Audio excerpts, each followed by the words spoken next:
This video is sponsored by War Thunder. In this Civilization 6 video, I placed a barbarian on every tile of my island. The enemy island? Well, there was a mix-up and instead they obtained powerful bonuses through tribal villages on every tile. While I could play Gilgamesh or Chinchi Fatass to make things trivial, this is the story of not only how I was able to dominate the hardest start in Civilization history, but by doing it as the worst leader in the game.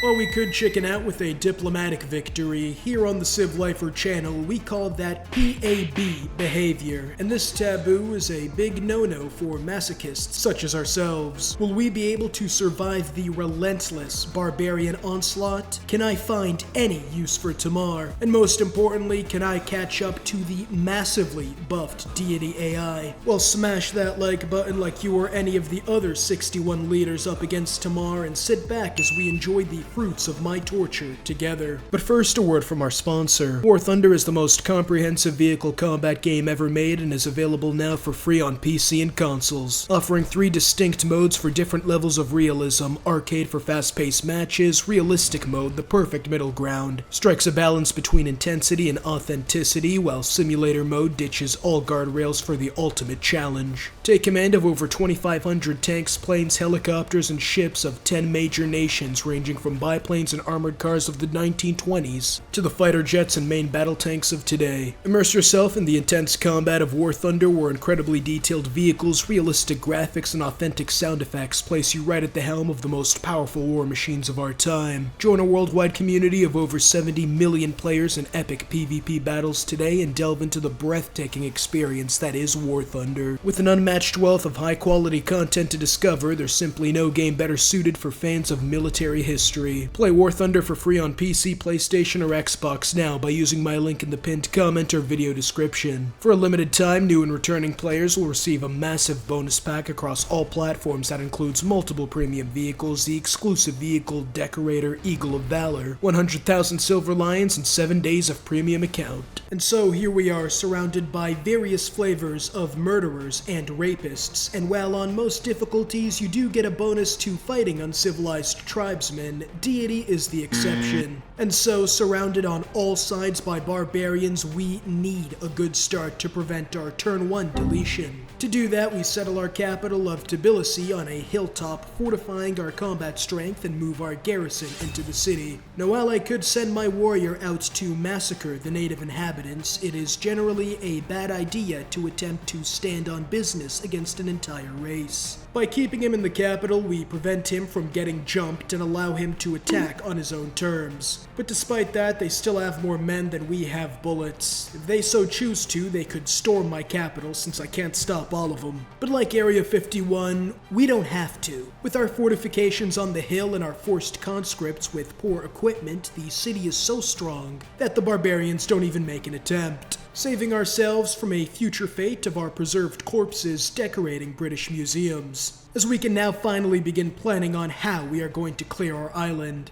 But what about the other island? Well, as promised, every tile is filled with rewards ranging from 10 faith all the way to a powerful relic. What? Whoa, no Diddy. I'll just leave you guys to it. Let me in! Let me in! But why is Tamar so ass? Well, her leader ability gives her 50% of the combat strength of units she kills as faith. And that is her best ability. But how will we do this? Surrounded by enemies, we need an X factor, something that can give us the edge to catch up and begin manifesting our destiny the right way.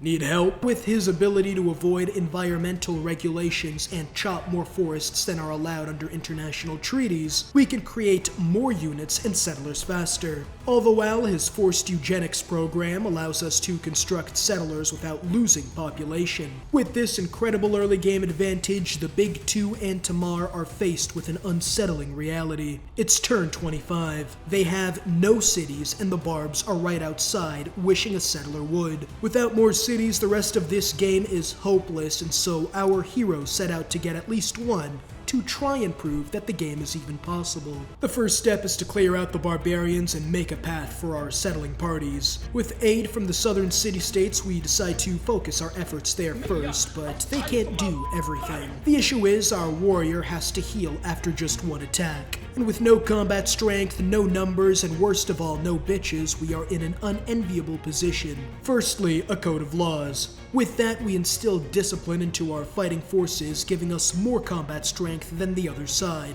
But it's nowhere near enough. This is where we yodel. By letting loose a wide variety of high-pitched screams and racial slurs, the enemy will no doubt evacuate their bowels in sheer terror. And with no diapers this early on in the game, the Dookie debuff will prove too difficult for them to overcome. And with our now 12 combat strength advantage against barbarians, we have the strength of a swordsman as we begin clearing out the island. But a singular warrior won't clear out this continent on his own. And in comes a flood that...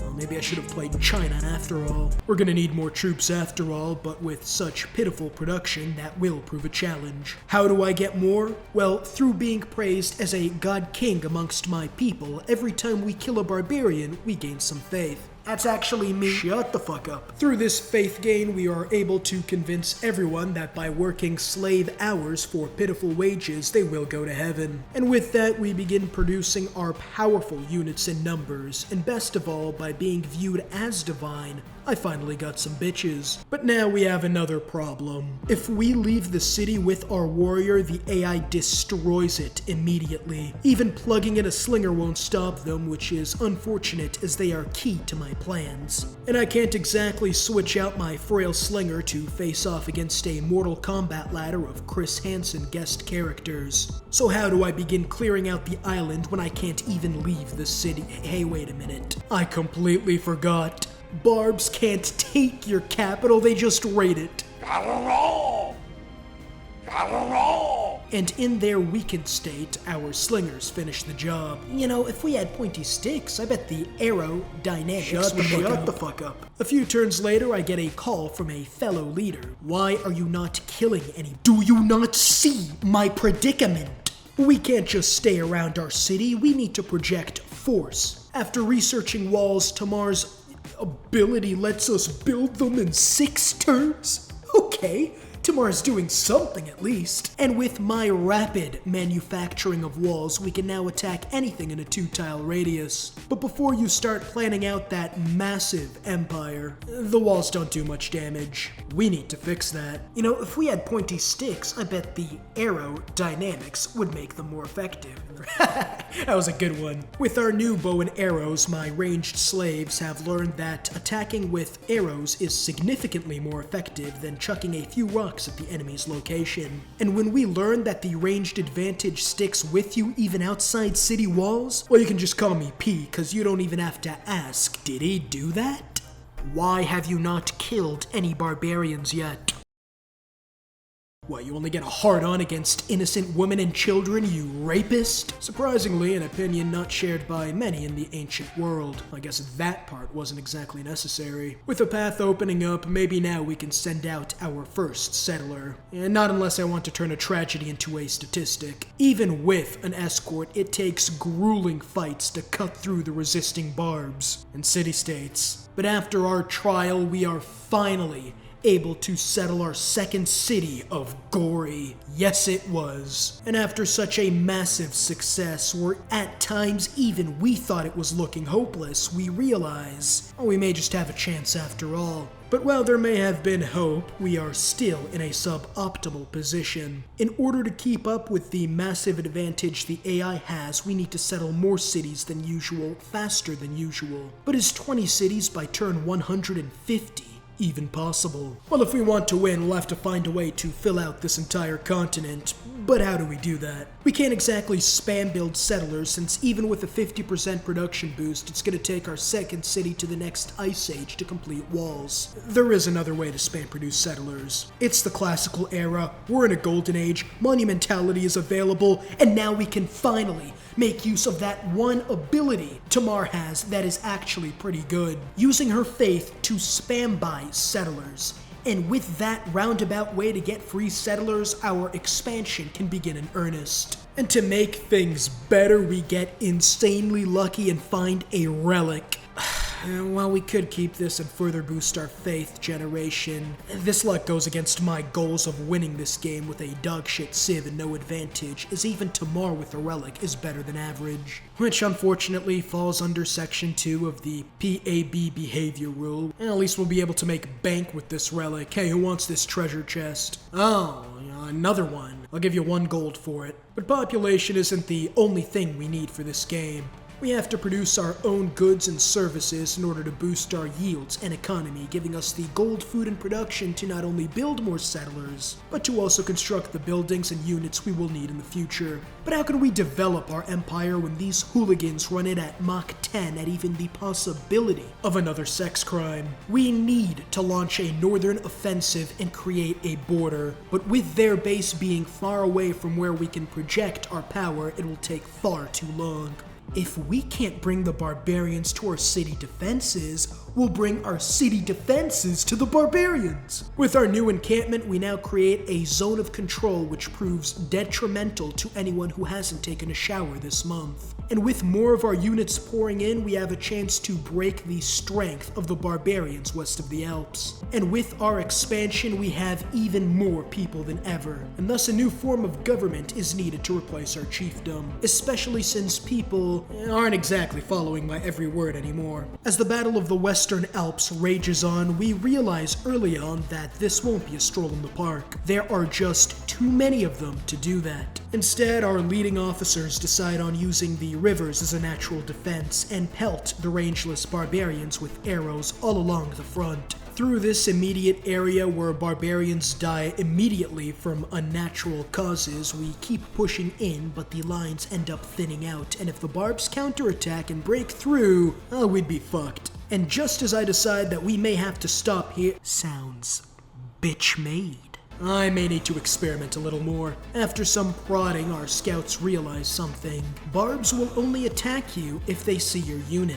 Using this newfound information, we can bait out chunks of barbs into encampment defenses, and with this slow and steady approach of performing several gang initiations on the barbs, we begin dealing with their numbers considerably, creating not only a safe area for our builders to get to work, but also new settling opportunities, and leading to our first test of Kutaisi. But more importantly than this, or any city for that matter, is this city. Not only do the Petra mines have me thinking indecent thoughts, but we need that city for one reason.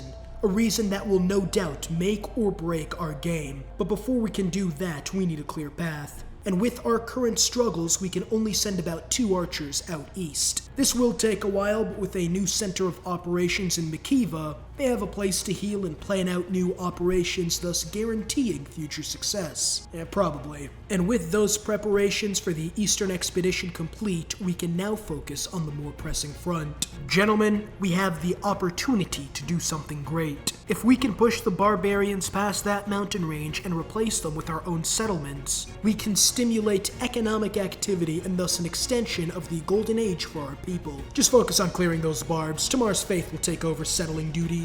Yeah, about that. It's time for Operation Golden Heaven. We quickly send in a squad of 5 archers dealing massive damage as they cut a path. With their domination, we are no doubt going to clear enough of a path forward to settle all the cities we can get with all this faith.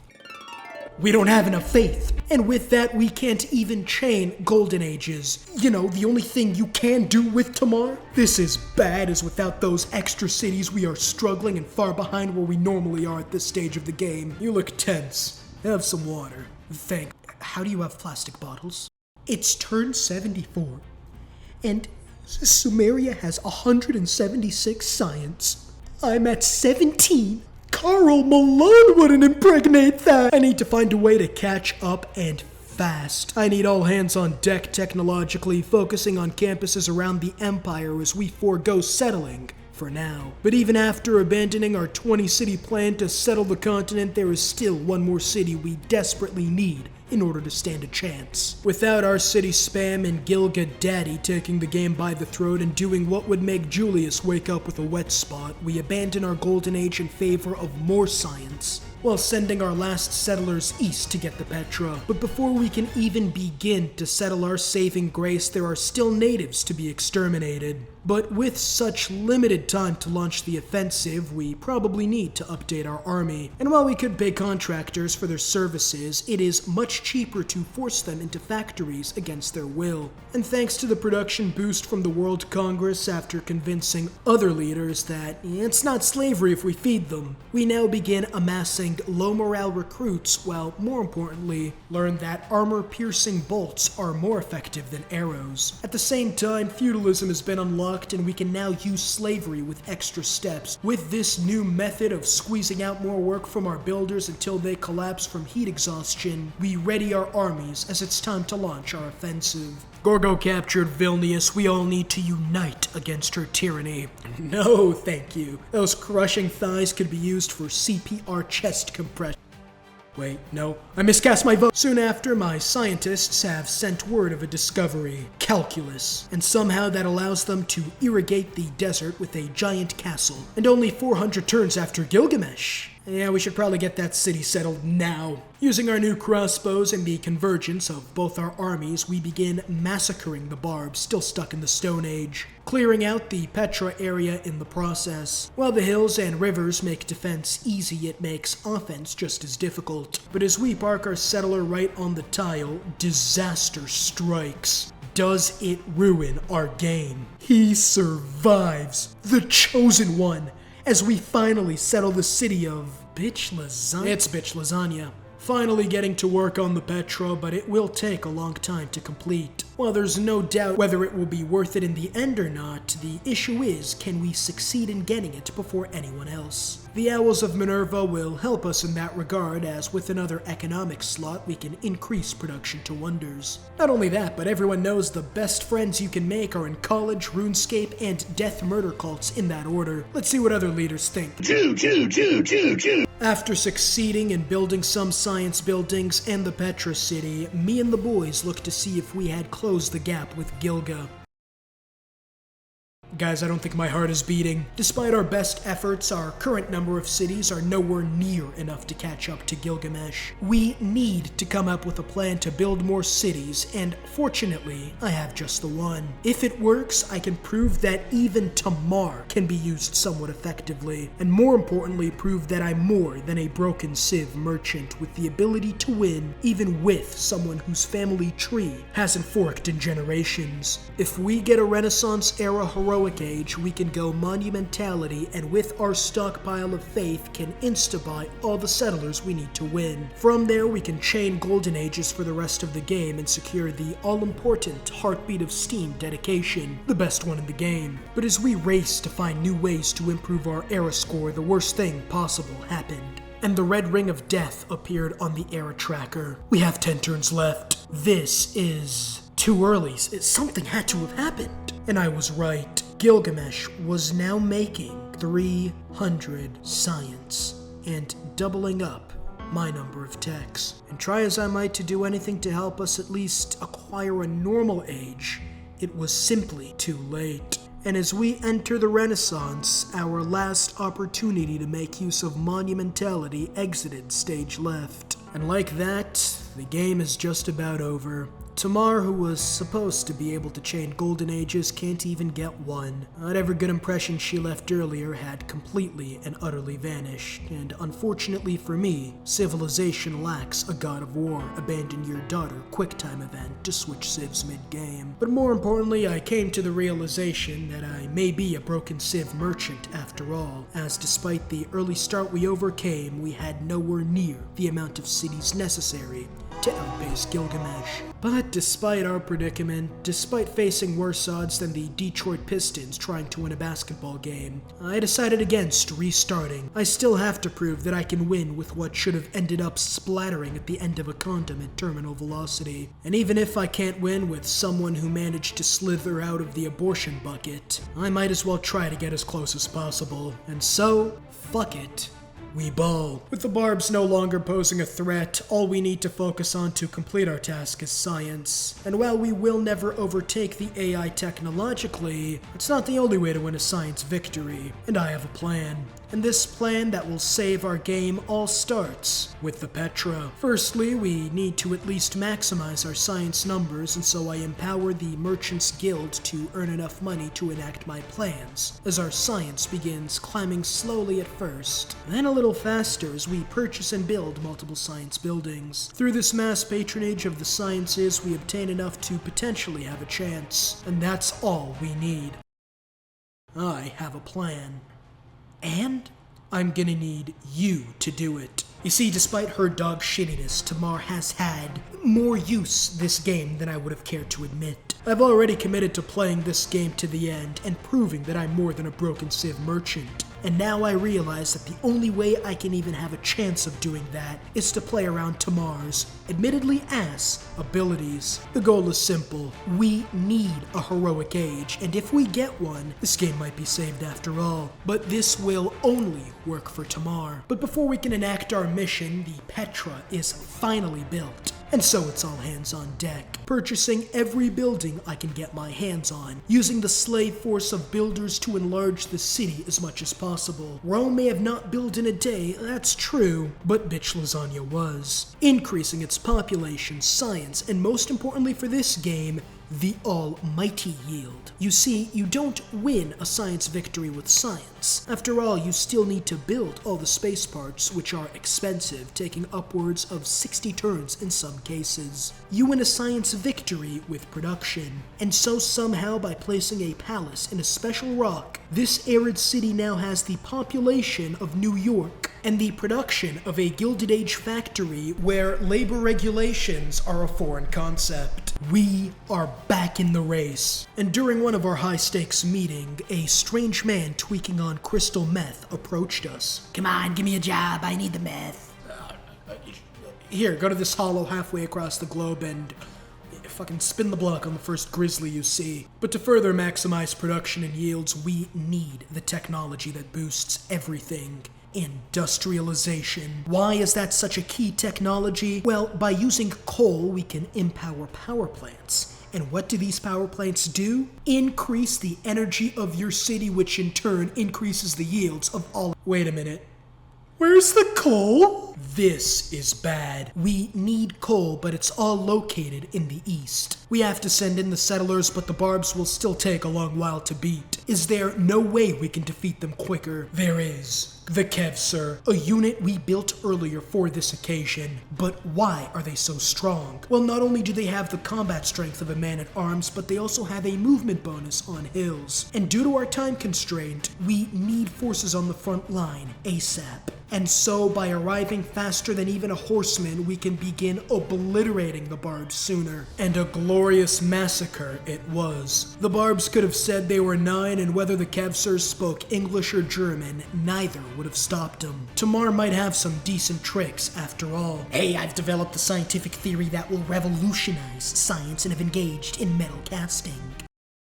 Guys, I know how to theory science and cast metal spells. Congrats, you've been promoted to spy. Go learn more from Gilga. But while the Kevser continues contorting the Barbs into human pretzels, I need you, the viewer, to realize something. This isn't the best part of the unique unit. You see, we need a heroic age to obtain the heartbeat of steam, and the Kevser, being a unique unit, gives you 4 era score, and that is enough for the Georgian Empire to enter a renaissance of their own. But why is Heartbeat of Steam so important? Well, as you know, we need to increase production numbers, and Heartbeat of Steam allows us to take our carefully curated campus adjacencies and turn that into production. But that's not all. Thanks to Tamar's abilities, we can still use the normal age dedication. Now, why is that so important? Well, unlike Golden Age dedications, the normal age one gives you a way to gain era score and chain more Golden Ages. But that's not all.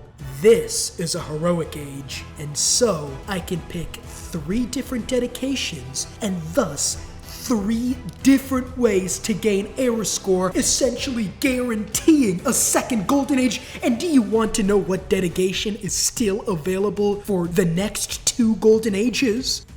Tamar, hold still! To maximize this age, we begin producing factories everywhere, but we still have a problem. Without any coal, our research labs will be severely hampered. But while we wait for labs, let's maximize our science using some unorthodox methods. Firstly, we plug in 6 envoys into every city-state in the game, giving us boosts for every science building. And while we don't have research labs yet, we begin a savings fund, which will be used to immediately buy them up once we get the prerequisite technology. However, that will be the last major science boost until we seize the means of reproduction.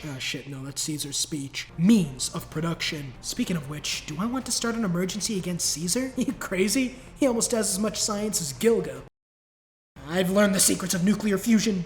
Guys, I've learned how to fusion dance with nuclear particles. And finally, it happens. In one turn, we buy every research lab in the Empire, and just as I suspected, we almost immediately run out of coal, as we are stuck at about 300 science. All we need to do to catch up to Gilga is to power our research labs. Also, Julius is in the race too, I guess. We settle the first coal city, giving us a massive boost, but we are still running a deficit as we research electricity. And as luck would have it, we can go 2 for 1. Aluminum is used for spaceship parts, and the only aluminum on this island is near the second source of coal. But as we build the spaceports in our 3 key cities, we are still experiencing rolling blackouts. And as we struggle through the withdrawals of our crippling porn addiction, I realized in my psychosis how we could fix the issue by sending Magnus into the coal mines with a loudspeaker and a new bill relaxing our already archaic labor laws. Whoever doesn't meet their quota will have their severed limbs used as my fleshlight. But as the internet powered back on, there were more pressing problems to deal with than honking the hog. I guess lipstick on an old man with a beard would prove ineffective.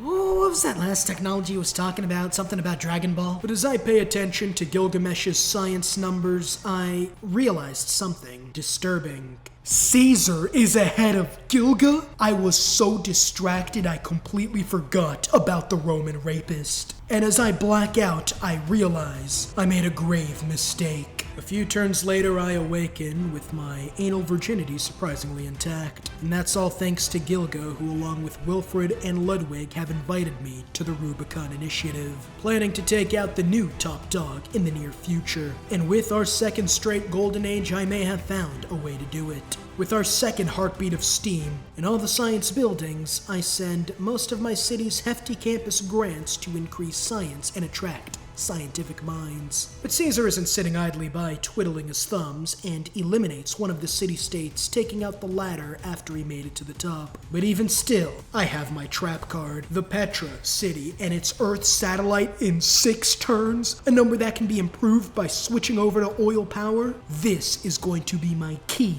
that I need to break the 3-way deadlock. But I had an even more pressing matter to attend to. My entire populace is made of slave labor, as you know, but I indeed had to start a capitalistic spices corporation. The reason? No mere chains can enslave an average TCLR subscriber. But as I deal with that problem, another disaster strikes. My Petra city loses a substantial yield deposit with its flooding. Well, despite this breaking of physics, we still need to make up that production somehow. But after such a natural disaster, due to our lackluster labor regulations, mass quantities of casualties were reported, particularly amongst the enslaved class farming incense. And those slaves I've had all game, well, they now have some demands.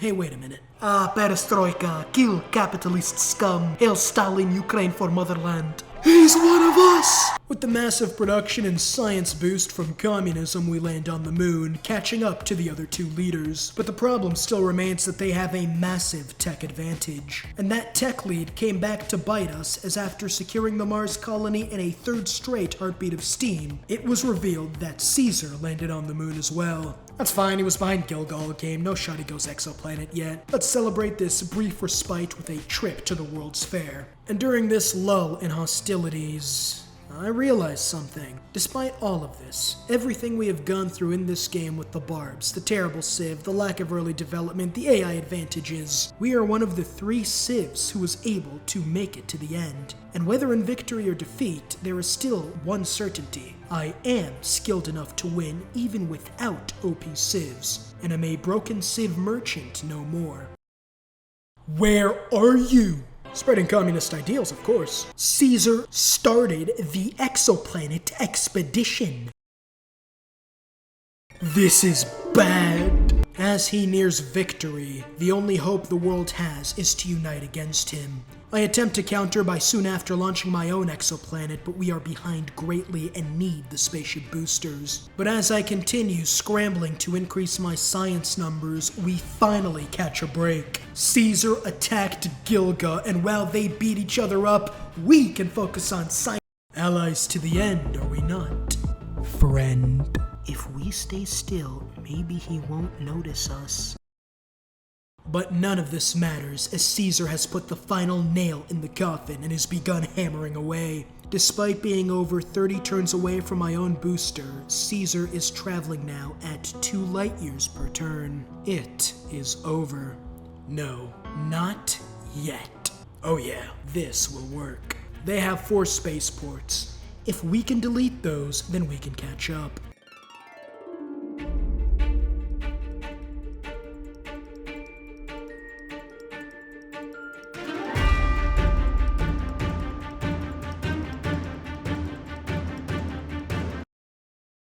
Shit. We only have 1 left. Now, is the giant death robot's intercept range 1 or 2 tiles? And as my heart starts beating faster than a Bronx drill beat, I launch the final nuke. And we got it. Destroying all his spaceports, we win the game. Oh, come on. We have to take the city. There's no other way. Gilgamesh! Yes, take it, go on! It's over. It's never over, friend. And at this moment, I remember that there is one Civ 6 development tool, the Fire Tuner, which allows me to tag switch over to Gilga. And so we have about 5 turns to take all his spaceport cities. A foreign concept to Sumerians, evidently. Taking Rome was easy, but it's losing loyalty fast. And so we moved to secure the second city of Mediolanum, but despite fracturing his empire, it still wasn't enough. Wait a minute, Gilga, you have nukes? And with that, we barely stop him from traveling, giving us just enough time to win with Tamar. I'm going to ignore that. But Caesar has one last-ditch effort left, building another spaceport to start up the space race again. And in a city with a monstrous 26 population is a certified metropolis, and may have the production needed to get his space parts up and running just in time. But do I really want to take it out? Surely millions would die if someone were to...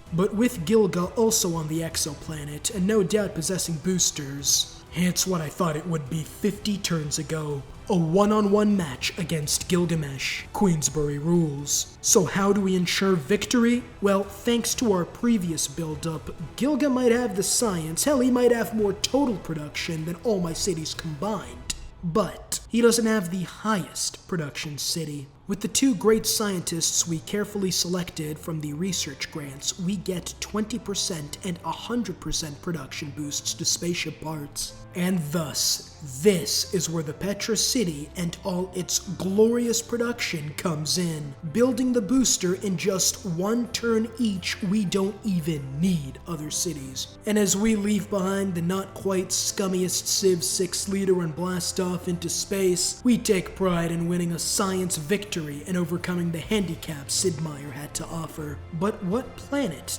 did we land on?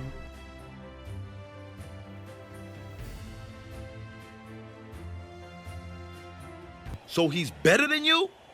Yes. And stacks more paper and gets more hoes than you, nigga? Absolutely. I put a barbarian giant death robot on every tile with a twist. To avoid Child Protective Services and misdirect Baka, who has a weird case, I gave the mentally disabled children their own island. And due to my many supposed war crimes and human rights violations, I have this unique opportunity to go one-on-one against the Federal Bureau of Investigation's finest. But how strong is a giant death robot? Well, they literally one-tap everything up to the modern era, but through this one simple trick we'll explain shortly, there actually is a way we can avoid getting curb stomped on turn 1. Too badly. And true to Civ Lifer's style, it will require every ounce of hemorrhoid cream in a 10-mile radius. The rules are simple. I have to win the game, and due to the spiffing Brit making my life difficult, the diplomatic victory is exempt from the game, as here on the Civ Lifer channel it runs counter to our aims of getting abused like a 1950s housewife, whose salad would catch an earful from Gordon Ramsay. Where's the sauce? How will I beat an island full of robots? Will I be able to catch up to the Deity AI? And what will I do when everything inevitably goes to shit? Well, smash that like button like you were the common flu and it was an African child's immune system, and sit back as you watch me get physically violated for your entertainment. But first, who is the Civ I have chosen for such a challenge? Well, the answer is Chin Chief Fatass, this LARPer who could recreate the Warring States period in record time after everyone hears he's taken up command, is the only leader equipped to deal with this unique predicament. With the difference in combat strength, we'd have better odds of surviving an anime convention with no gas mask than best even one GDR in combat. And there's not just one, as nothing short of changing my ethnicity could turn this life sentence to a probation charge. But by using his unique ability, we can convert every Barb unit within a 1-tile radius by sacrificing a melee unit to the gods. But isn't this too easy? Does this not violate Section 3 of the PAB behavior laws? Well, no. Despite this lifeline, we are still more outmatched than the 2008 NBA Finals, where LeBron carried a bunch of Make-A-Wish kids against the Monstars. Any area outside our city borders is 101 meters outside of a school zone, and my warriors are prepubescent children. Even if I manage to convert GDRs, only a Chinese honey trap could drain my savings faster, and that isn't even considering the most important factor, uranium. It is generally agreed upon by historians that ancient civilizations did not have access to nuclear reactors, and we are no exception. And that's an issue because giant death robots suffer a massive -20 combat penalty without it, a penalty not shared amongst our foes. And so even with this lifeline, the game will be far from easy. And so I settle my capital, convert the local power armor, and how do the GDRs respond? By stating the Civ Lifer is not going to rape himself. We need to overcome this strength deficit, which doesn't seem too difficult as I plug in the discipline policy card, which will help tremendously. Exodia! Obliterate! To stop the GDRs from making my troops get down on their knees and start gulping gravy, I first take a trip to my local castle and make a blood oath with the vampire's secret cult. But that would soon prove to be a mistake, as when you convert units, you don't get the vampire back. Wasted secret society, you'll love to see it, but despite our difficulties, there is one unit that is both melee and low cost enough to be built in numbers throughout the entire game: the warrior. By spam building warriors, we can convert more units per production than any other type of unit, but don't they become obsolete? Well, as long as I don't obtain a source of iron, niter, or oil, I can build these brutish thugs for the entire game. Coming right at ya. Good luck, team. I'm fighting for my life! But even with the relatively cheap cost, it still takes too long to build to make a difference, and I can't increase the city's production for obvious reasons. So how do I reduce the production cost? Well, there are two key methods. Firstly, you may have noticed the regular barbarian encampments in the game, each of which give 30 gold upon clearing, or what the UN Human Rights Watch would call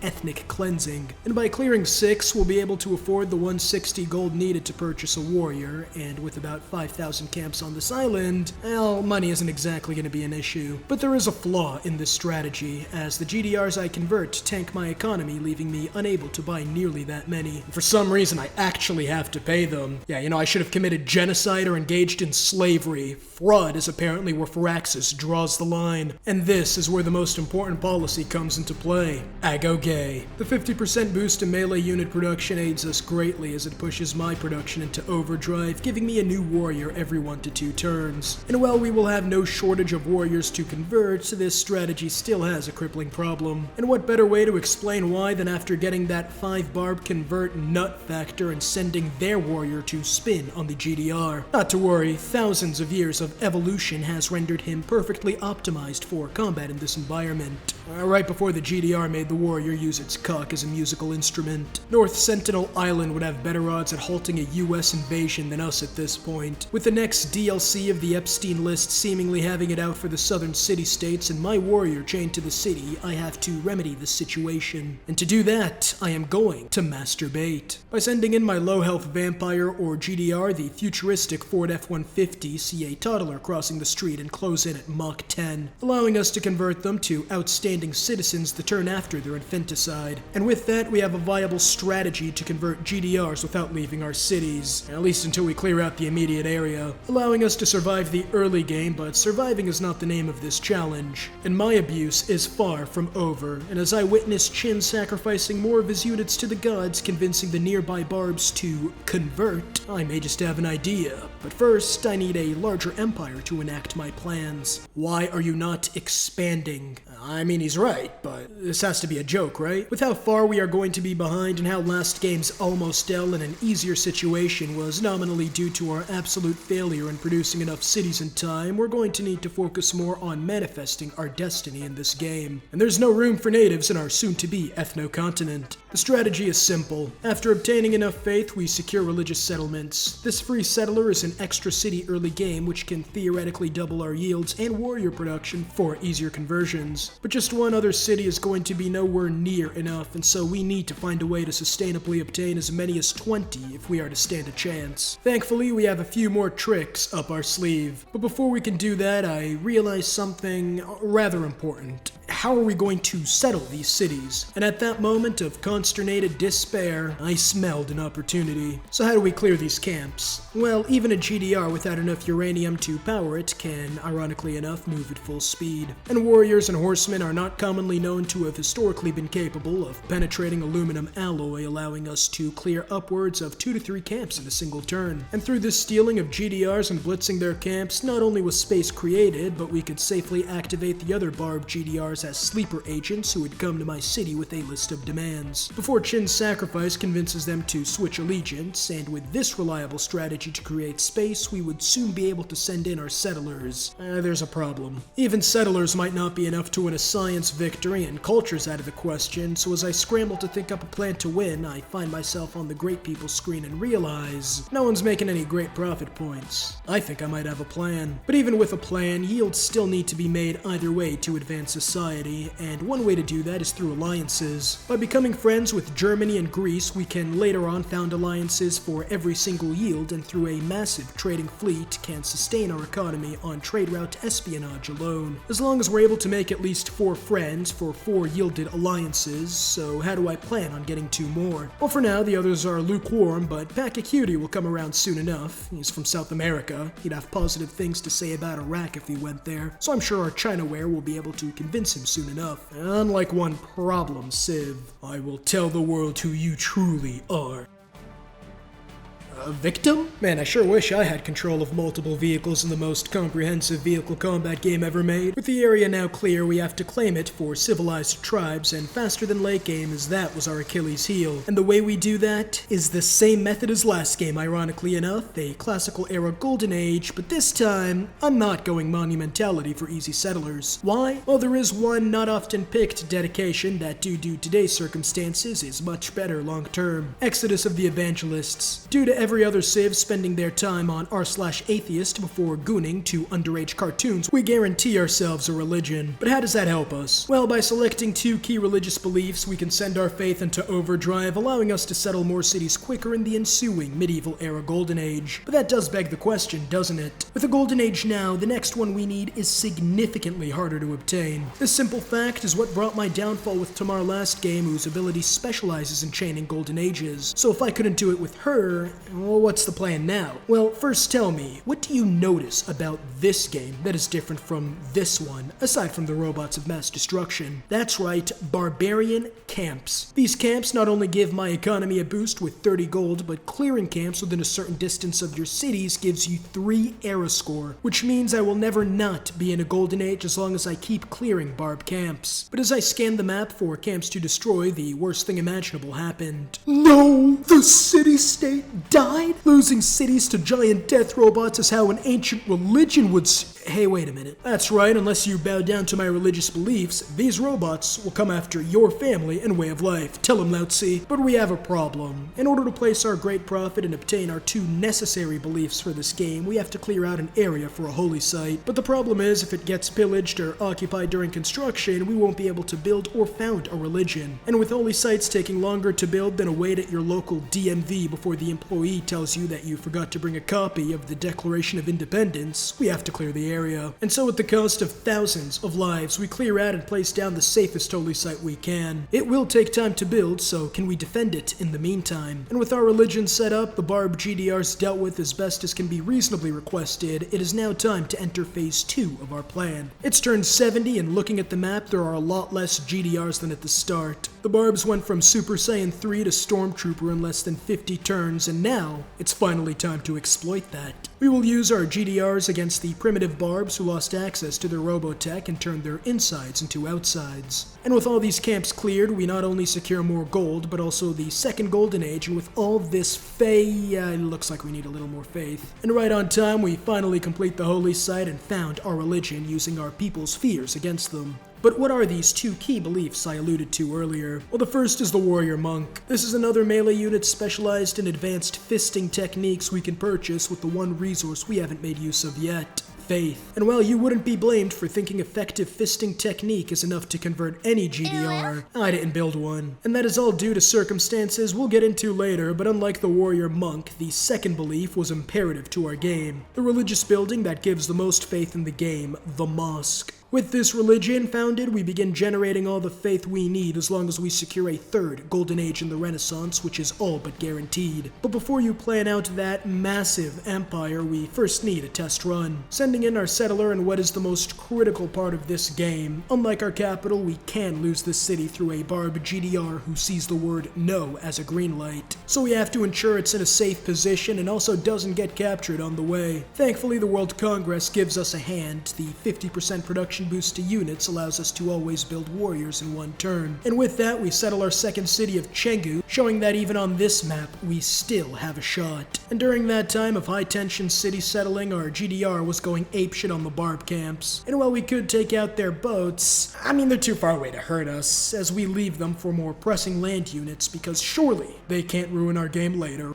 Right? But the problem with our GDR rampage is what happens when we activate the others and they come in, shut us down, and advance on our now vulnerable cities? Well, the answer is simple. We use the yo-yo tactic. By converting GDRs and using them to our benefit, we clear out the weaker units spawned from the Barb camps with absentee fathers, obtaining golden era score in the process, which eventually, once the enemy GDRs activate, about 2 or 3 at a time, they advance on our vulnerable frontier cities, which during this time will have either purchased using Barb camp gold or produced another warrior. That is used to convert those GDRs before yo-yoing right back. This strategy essentially eliminates the Barbs as a main threat, but there is still a major problem with this strategy. The yo-yo strat is an extremely slow clear, and due to our need for speed, how exactly are we going to settle all the cities we need on time? But let's not get too ahead of ourselves. We already have plenty of space to make use of to need to focus on preparing for the all-out settler spam. With the cities no longer on the front lines of an active war zone, we can finally build something resembling an economy, improving resources to trade for gold to build more units or more buildings. But the best way to get new cities up and running is the government plaza, and not for what you're thinking. While the 50% boost to constructing settlers is nice, the free builder is 1,000 times more important. Why? Well, to get the city up and running as quickly as possible. But are 3 charges really going to be good enough to improve a city? No, but 5 is. And with the feudalism, civic, and serfdom, we can get that number for each new builder. And while I did say the 50% boost to settlers in the city isn't that important, when you couple it with colonization and its 50% boost, settlers are dirt cheap in the capital where John E. Rockefeller and his special eugenics program resides. And with this spam, we engage in a massive developmental scheme across our nation, starting with the 2 new cities almost immediately. And with the Renaissance Golden Age, we can continue this rapid pace of development for the foreseeable future. But the best thing about this game is yet to come, continuing our settling spree by settling the most important city of our game, Taiwan, a part of mainland China in this universe. Yeah, we're good to release for the Chinese market, right? Hopefully, as we are going to need their investment because giant nuclear-powered laser-launching robots are expensive for a pre-industrialized society to upkeep. And so I have to sell everything, luxuries, great works, just to ensure we can make the cutoff time to have sex with robots. And by selling our nation's national resources, we're able to stay afloat long enough to avoid bankruptcy for a few more turns. Hey, you know, it's like China invested into our economy after... 早上好，中国！现在我有冰淇淋，我很喜欢冰淇淋，但是速度与激情就比冰淇淋。 But an even worse situation than being sent to a Chinese re-education camp has revealed itself. The fact that Taiwan is about to declare independence. I'm about to lose my Chinese investors! Move, move, move! The boats may be a problem after all, but the issue is I can't afford to upkeep anything out west due to my limited funds, as the money I do have is needed to stem the tide in the east. Thankfully, we can use our 5-move speed GDRs to save the city, a part of our criminally underfunded empire, before moving back east to stop the Mongols post-haste. But this begs the question, with our slow pace of advance, what exactly is our win condition? I mean, science doesn't seem likely as the Barbs are still a problem, culture's out of the question, and I'd rather lose than go Diplo. Leaving domination and religious victories is our only option, but there are issues with both. For domination, not gonna happen. And religious, well, the AI has massive buffs and Dido's already spreading her faith far and wide, entrenching herself hard. But unfortunately, that's the only likely option right now, so despite our lack of religious strength and distance from the other continent, we decide to set out to convert the world to our giant death robot religion. But then everything changed when the Sea People attacked. And unlike the last time, my yo hasn't yo'd yet, and without any defenses, there was nobody to stop their advance. No! Anything but Taiwan! How am I supposed to get my Bing-Jinning commercial now? Losing half my empire is embarrassing, that's true, but losing it to barbarian boats... Yeah, I'll see you guys in the next life. But, is there still a chance for victory? Despite our weakened state, there just might be. The biggest problem is still the religious girth Dido possesses. But nobody else has really focused in on religion. And in order for me to counter Dido, there is one thing I need to do. Reduce the distance to her empire. And thus, through religious pressure and some key apostles, I can convert her, leaving the other civs as child's play to clean up. And while this might not be the greatest plan ever, I got to enacting it by waking up Nazcan's citizens to the worst day of their lives. Religious figures knocking on their door asking if they have heard of their Lord and Savior. But while the Nazcan citizens dropped dead due to my proselytizing, I realized something. I eviscerated them. They have 80 combat strength, which is much stronger than the other civs at this point. And like Chris Brown in 09, it hit me. Yup, we're back to this. Now, while it might seem like a few giant death robots could easily storm the AI, there are 3 key problems that will make even a giant death robot attack extremely difficult. The first is the fact there's no uranium, meaning no healing, and thus my GDRs need to find a way to heal themselves or risk breaking down outside Moscow.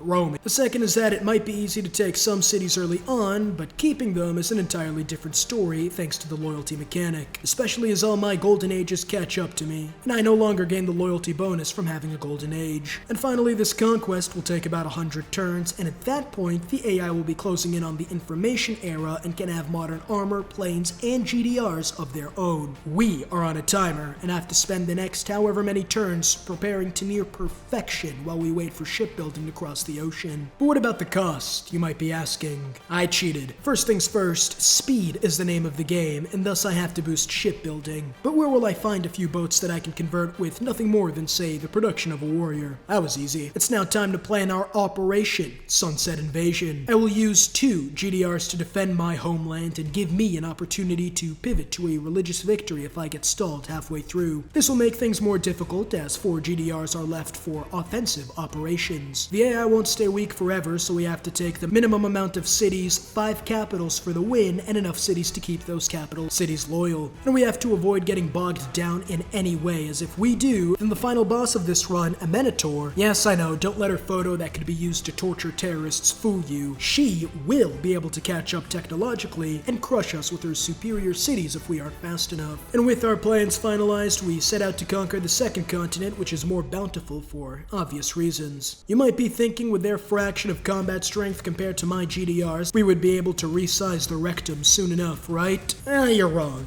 As you, simple viewer, have forgotten the bane of missile-capable, giant military-grade robots everywhere, medieval walls. But after more hits than what would classify as domestic abuse, we establish our first base. But this won't do much for us, as the GDRs cannot heal at all, so onwards we continue. But as I declare war on Dido, how will I deal with this crippling Achilles heel? Well, it is common knowledge that medieval subsistence farmers kept a storage of highly enriched uranium for personal use, and by raiding their stores, we can fuel our giant death robots. And to make me feel bad if I lose a single one, I decide to name them based on previous comments from TCLR subscribers such as yourselves. The Nibblers, the Turtle Jerkers, the Accursed Navajo No-Fappers, and the Orphaners. Now for the first main challenge, and as much as I want to build up tension for how difficult the fight with Dido was, what am I supposed to say? I really needed to one-shot the city, but I can only two-shot it, leaving me vulnerable for a single turn to the potential reality of crossbow bolts penetrating my nuclear-powered armor core, before finally establishing a Syrian biome in her capital. In fact, I sent most of my army out west, as using 100% of your effort to conquer Dido is civilizational malpractice in most cases, and in this case it would just be considered a capital crime. As the first actual challenge is coming up soon, and after succeeding in obtaining my first of 5 capital cities, I'm feeling pretty confident, as now it's time for the first real challenge. Pack a cutie. While he did send his forces after me, that wasn't the issue, as when you are a walking tank of napalm, every other unit around you looks like a Vietnamese rice farmer. No, the problem is the Incas are right across the desert, as we will struggle with loyalty, forcing me to raise and liberate their first cities. But to keep the capital Cusco, I need to find a way around that loyalty debuff. And I think I did. With both loyalty policy cards and sending in governors to make use of these policies, we will have enough time to take the second city in a quick enough fashion without having a single rebellion. If it wasn't a tougher nut to crack than my flattened testicles. With their massive defenses, we spent turn after turn just trying to take it down. Much too long for even our bonuses to keep the occupied city at bay. I'll be spending the rest of this game playing whack-a-mole if I don't pivot immediately, as time is wasting and Nubia is only getting stronger. And then, I found my plan B. If we hit them with the metaphorical late-stage plan B, I'm sure the resistance movement will die down. And after that tough front line, the soft underbelly was exposed, and soon after, it was over. Completely eliminating the Incas and surrounding the second of 5 capitals, I need to win this game. But as I set my sights on Germany, something